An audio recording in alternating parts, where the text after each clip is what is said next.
This poem, The Voice by Thomas Hardy, is a perfect poem for the week of Halloween because it is spooky and ghost-like.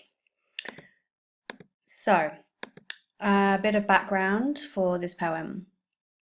It is from a collection of elegies entitled Poems of 1912 to 1913. To remind yourself of what an elegy is, go back to the previous poem, The Going. Both of these were in poems of 1912 to 1913. It was written following the death of Emma in November 1912. And Thomas Hardy felt great remorse, guilt, and grief about the death of Emma. And remember, this was a sudden death, or a sudden death for Thomas Hardy at least. What is happening in this poem, The Voice? Well, Hardy is remembering his dead wife, Emma. He believes that he can hear her voice, although later he is uncertain whether it's just the wind. And this is the link to Halloween. It seems that Thomas Hardy, can hear the ghost of Emma. Or is it just the wind howling through the atmosphere? Who knows? He longs to go back to when they were young, before their relationship had fallen apart. Remember that they were estranged at the time that Emma died, and this is Hardy looking back to an idealized relationship. So, stanza 1. Woman much missed, how you call to me, saying that now you are as not as you were, when you had changed from the one who was all to me, but as at first, when our day was fair. Fair means nice or happy. Can it be you that I hear? Let me view you then, standing as when I drew near to the town where you would wait for me. Yes, as I knew you then, even to the original air blue gown. Can it be you that I hear? Let me view you then, let me look at you, standing as when I came close, when I drew near to the town, when I came close to the town, where you would wait for me. Yes, as I knew you then, as Thomas Hardy knew Emma at the beginning of their relationship, even to the original air blue gown. A gown is a nice dress, and air blue is blue like the air or the sky. Or is it only the breeze, in its listlessness, travelling across the wet mead to me here? You being ever dissolved to one wistlessness, heard no more again, far or near? Or is it only the breeze? The breeze is a soft wind. In its listlessness. Listlessness means to have a lack of interest in something or a lack of energy and spirit. Traveling across the wet field, mead means field, to me here. You being ever dissolved, dissolved in this case means disappear.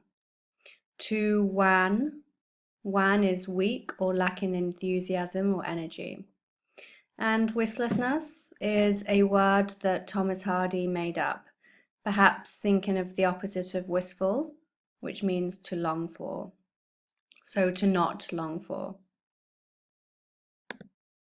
Thus I, faltering forward, leaves around me falling, wind oozing thin through the thorn from norward, and the woman calling. Thus, so I, faltering forward. To falter is to move unsteadily, to fall. Leaves around me falling, wind oozing. Ooze means to flow out of, and it's onomatopoeic. Wind oozing thin through the thorn. Thorn is this, the sticky out part, the sharp part of a branch. From norward. Norward is northward, so from the north. And the woman calling. Okay, here are my interpretations of the poem. So translated into modern English, English you can understand. Stanza 1. Woman much missed, how you call to me, saying that now you are not as you were, when you had changed from the one who was all to me, but as at first, when our day was fair. My interpretation, oh darling, I can hear you talking to me. You are telling me that you are like you were when we first met, no longer like that woman who had completely changed. You used to mean everything to me, but then you changed. Stanza 2. Can it be you that I hear? Let me view you then, standing as when I drew near to the town where you would wait for me.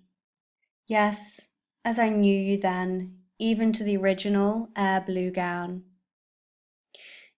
Is it really you that I'm hearing? Or is it your voice? If it is, then let me see you. I want to see you looking like when we first knew each other. Stanza 3. Or is it only the breeze, in its listlessness, travelling across the wet mead to me here? You being ever dissolved to wan wistlessness, heard no more again, far or near. My interpretation? Oh, is it only the wind I can hear, travelling across the field towards me? You really have disappeared, never to be heard from again. This is Thomas Hardy realising that Emma really has died, that he's never going to see her again, and that he's hearing her voice in the wind. Very sad. Stanza 4. Thus I, faltering forward, leaves around me falling, wind oozing thin through the thorn from norward, and the woman calling. I'm falling forward amongst the leaves on the ground. The wind is all around me. I can still hear her voice. And a question for you, is Thomas Hardy surrendering to the ghostly voice? Is he giving up, and in his wish that Emma was still alive, is he giving in to his grief? Something to think about. Okay, a general overview of the poem and the structure. The poem has 4 quatrains. Remember that a quatrain is a stanza with 4 lines. Stanzas 1, 2, and 3 are all similar, but stanza 4 varies because it has a change of subject. It goes from you in stanzas 1, 2, and 3, and it changes to I in stanza 4. And the mood is different as well. Stanzas 1, 2, and 3, there's some hope in there. And he is looking back nostalgically at their relationship. Stanza 4, he realizes that Emma has died, and it's almost like he is moving away from the nostalgia and coming back down to earth. He realizes she's dead, and he can see the harsh reality of life without her, and he's falling into his grief. The rhyme scheme in this poem is typically elegiac. So elegiac is from an elegy. It relates to elegy. So a typical rhyme scheme of an elegy is AB, AB. Call to me, all to me, were, fair, then, town, gown, listlessness, wistlessness, here, near, forward, norward, falling, calling.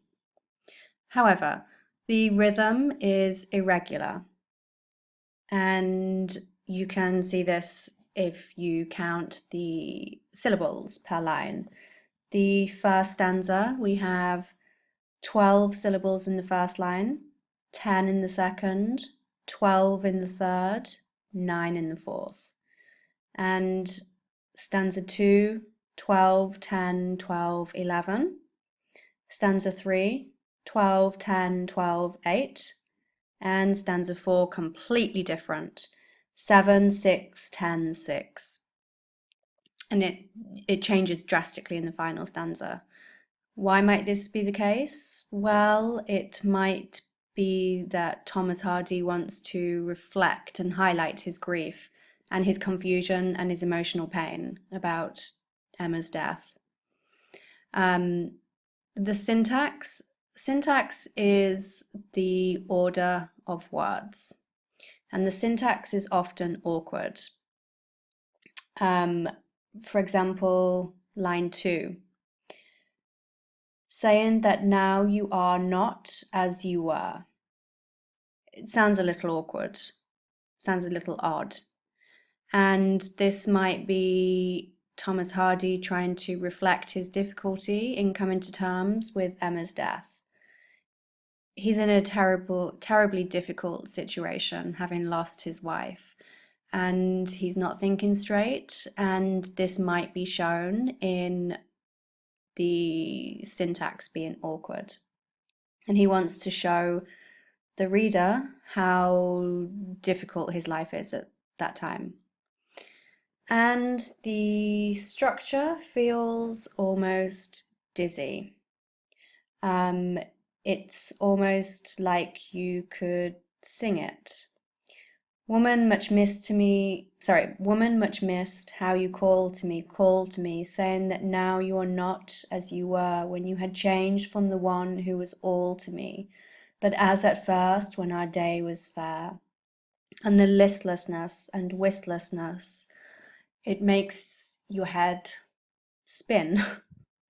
And the penultimate line, so line 4, 8, 12, line 15, wind oozing thin through the thorn from norward. All of that alliteration makes us feel a little dizzy.